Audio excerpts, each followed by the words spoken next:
Gustave Doré's illustrations were made as printmaking engravings, but let's see what happens when I try to replicate some of his textures with a quill and ink. I picked up 2 books from the library. Doré illustrated 80 plates for the Fables of Perrault. What's great about this book are the enlarged sections of the images so we can better admire the textures. The 136 plates take us from Inferno, Purgatory, then Heaven in Dante's Divine Comedy. And here's the piece that caught my eye. And check out this version by Mobius, and I came up with this.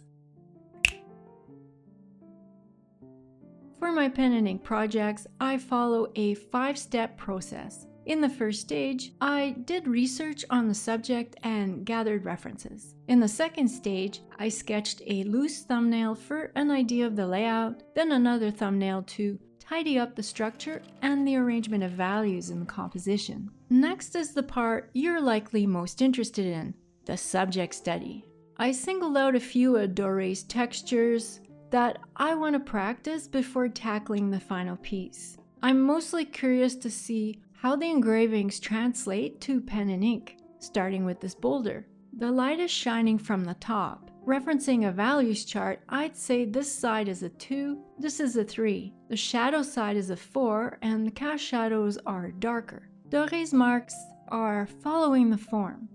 He increases density of the tone with line quality by thickening the lines and reducing the space between them. So far, this is academic standard for shading and lighting. What sets his technique apart is the unevenness of each mark. The individual lines have a unique design, perhaps because of the effect of engraving. And once you assemble all those marks, we get wonderful detailing that describes geometric layering, cracks, and folds in the rock. Now for the texturing of the robes. He renders drapery exceptionally well. Every fold is explained and lit just right.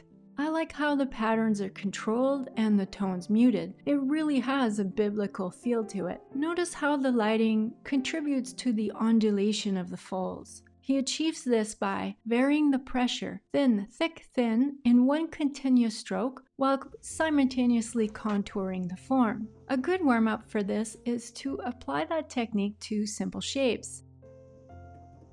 These folds are cylindrical. It's also doable with a fineliner pen by going over the lines and smoothing the transitions.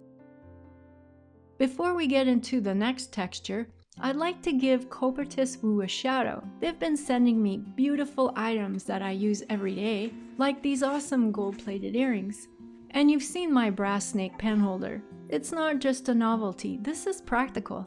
It's heavy as a paperweight, which keeps it from sliding around on my drafting table, and it keeps my dip pen safe from snag or rolling hazards while I'm working on a piece. They're giving my audience a discount, and for more info, have a look at the description. Thank you, Coppertist.Wu. Now back to Doré.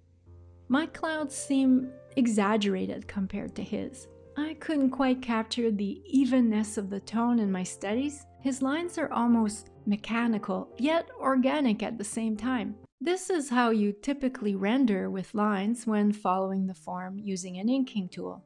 And this is how Doré does it, using his engraving techniques. He keeps the lines relatively straight and parallel. He expresses volume by varying the width of the mark. That's why his lines look so even, like a pattern. To achieve this effect, it not only takes extensive skill and planning, but also a flawless understanding of the art fundamentals. If you find that isolating sections of texture is too abstract or hard to follow, you can also render elements of a composition, like this laurel wreath.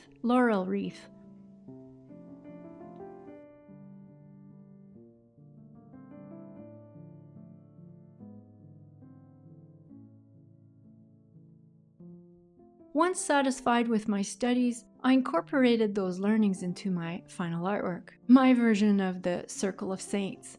It showcases my studies of the drapery robes, the cloudy sky, and the laurel wreaths. I traded the boulder for a crooked tree and a solar eclipse because I just saw one over my house last week. Many of the great masters we know today were inspired by Doré's work. His technique sets the standard, and I'll be spending more time studying his engravings to improve my line work. If you've yet to create a values chart or want to learn more about my 5-stage process for realistic drawing with pen and ink, you'll find resources in the description, including links to my new dip pen class, which is suitable for all levels.